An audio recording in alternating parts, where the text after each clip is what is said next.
jealous without being prejudiced. Okay, you're not getting at my question. I said, do you believe in heaven?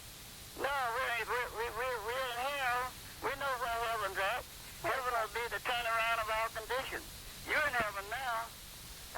Oh, The same place will be turned around and be heaven for us. So when Emmanuel says, I go to prepare a place for you, that where I am you may be also, what does that mean? That means that the Revelation, the 21st chapter, he's bringing back a golden city, 1,500 miles cubed like a dice. 1,500 miles long, 1,500 miles wide, 1,500 miles high. It'll be a golden city, and I have notes here that I've been picking up over the years. Some fella, some architect has done figured out how many thousand apartments will be in that great golden building. And on this, around this building will be a fence with 12 gates, 3 on each side.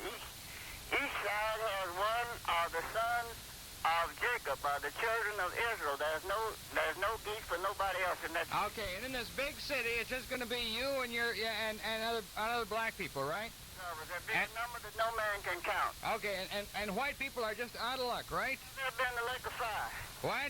They'll be in the lake of fire. Why? We'll have a few for servants, but you got to pay us back for the 400 years of hard bondage we serve you. We have got interest on it. We have servants for 1,000 years. What you have done is built a very convenient religion which will do everything that you wish could happen. I got it out of the same book that you printed, as you say. And I read the same book, too. Okay, but you don't read it in its proper perspective. The book is written about me, from me, to me, from black folks. Oh, come on. Afraid you'd be dangerous. You're on the air. Go ahead. Go ahead. Hello. Yeah. Chris? Yes. In the first place, we are not Negroes. We are Ethiopians. And in the second place, God couldn't be white because...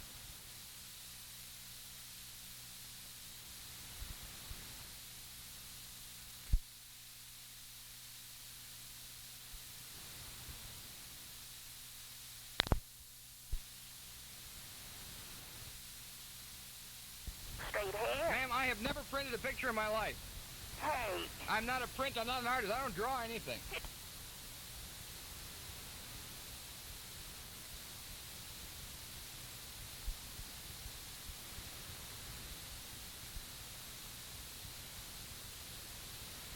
Well, I'm responsible for the picture then, because I'm white.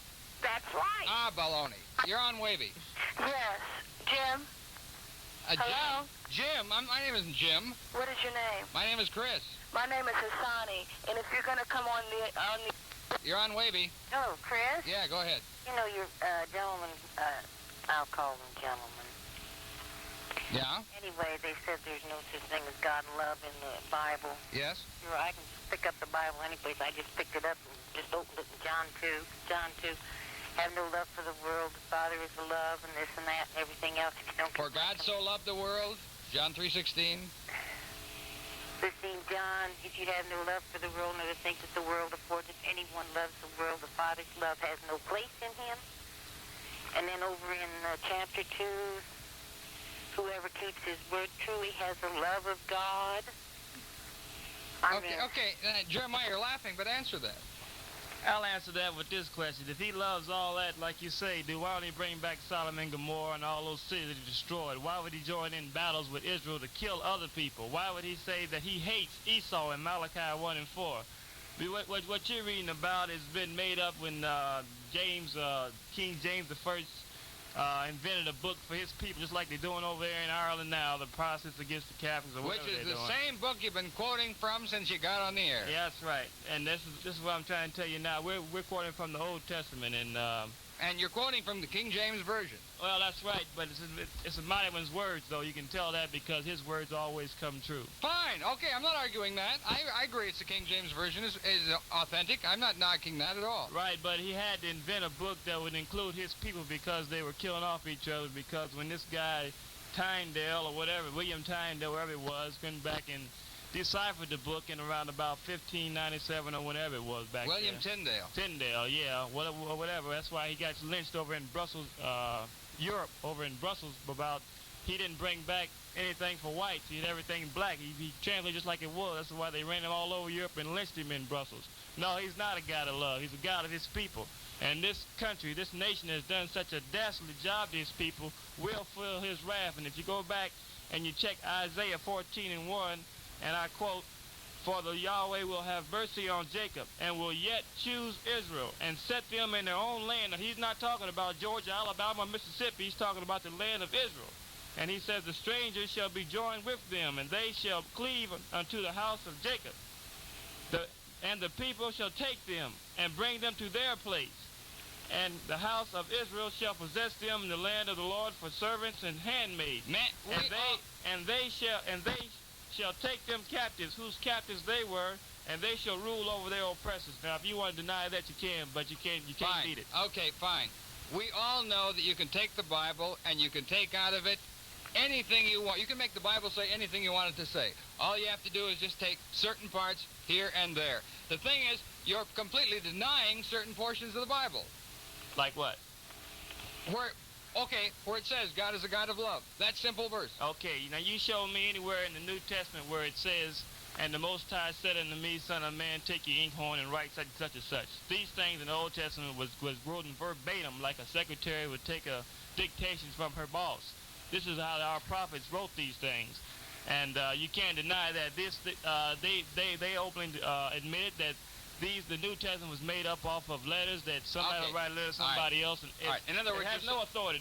The Bible did not authorize that book to be wrote. In other words, you're saying the Old Testament is the only one that's authorized. I'm saying it's the only one authorized. Now, I'm not saying that everything in the New Testament is lies. I'm not saying that. No, I'll say the majority of it is truth, but any fellow that wants to tell a successful lie has to add an element of truth. Otherwise, it would be considered as an outright joke. What you're saying is any part of the New Testament that fits with your theory is proper. Other things ought to be thrown out, right? I didn't say it. You said it. Okay, well, that's what you meant. If you're looking for a unique gift for Christmas, pick up a Bear Finder. And the newest is here in the studio with me. Hananiah is on the VIP line, and we'll get back to the telephones. You're on the air. Yeah, first of all, I'd like to say I listen to Wavy quite a bit, but I'll tell you, you're wasting the afternoon, pal. One thing I'd like to ask you. In your opinion, okay? Yes, please? In your opinion, okay? Yeah, okay.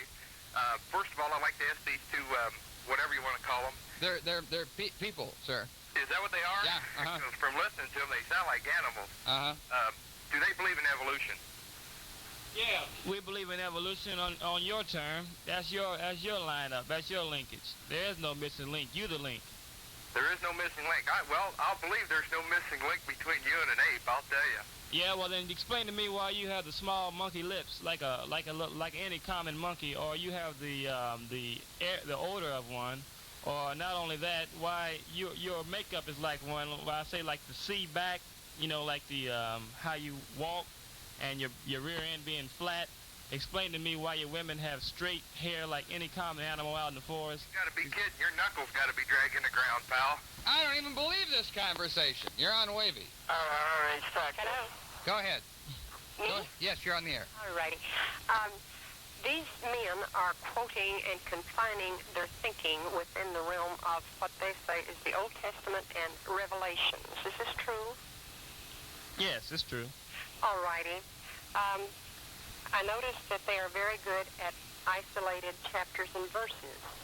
I would like to ask them if they have considered Numbers 24:19, where it says, speak up, ma'am, please. "Not a man that he should lie."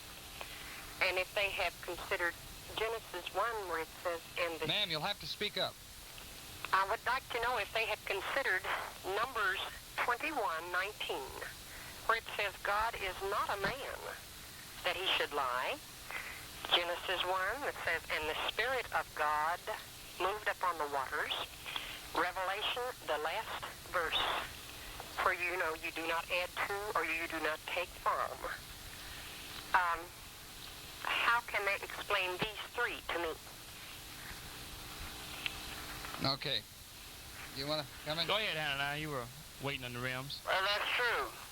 The mighty man is not a man that he should lie. M-A-N ought to let you know right there that he is a man, because it distinctly, the way it's worded, it lets you know that he's referring to a man, but he is a superman in our way of thinking. And is not. Are you going to let him talk?